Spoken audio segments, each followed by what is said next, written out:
Nous allons nous intéresser aujourd'hui à trois notions. Il s'agit de la personne, de la personnalité et du personnage. Qu'est-ce qu'une personne? Qu'est-ce qu'un personnage? Ou du moins, c'est quoi une personnalité? La personne est un individu qu'on peut repérer dans le temps et dans l'espace. En général, il est en activité. On dit qu'il est en action. Il se déplace, il se meut, il parle, il s'exprime. Il est nécessairement dans le temps et dans l'espace et il est vivant.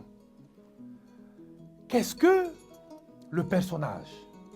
On va définir le personnage comme une idée, une fiction, une représentation de notre personne.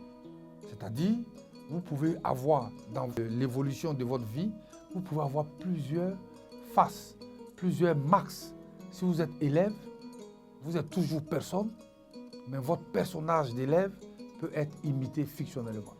On parle de personnage, par exemple, dans l'œuvre, qui est une personne fictionnelle. On parle aussi de personnage comme acteur ou actrice au cinéma. Il faut retenir simplement que le personnage est une représentation de la personne. Qu'en est-il de la personnalité?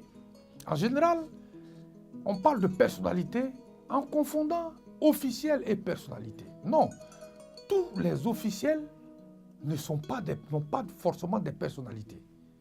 Et toute personne qui a une personnalité est forcément officielle. Qu'est-ce que la personnalité? La personnalité est la dimension éthique, la dimension morale, soit de la personne ou du personnage. Lorsque vous écoutez un homme ou vous voyez un homme comme Nelson Mandela, il a à la fois une force en termes de personnalité. Il est influent. Son aura est supradynamique et interactive. Soit il plaît en général et il énerve moins. La personnalité, c'est être capable de capter la dimension éthique de la personne ou du personnage. Alors, qu'est-ce qu'il faut dire lorsque nous avons des officiels? Il faut simplement dire officiel. Simplement.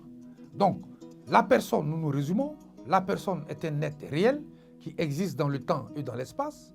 Ensuite, le personnage, c'est la dimension représentative de la personne et la personnalité, c'est la dimension morale, soit de la personne, soit du personnage qu'on trouve soit au cinéma, soit dans les livres.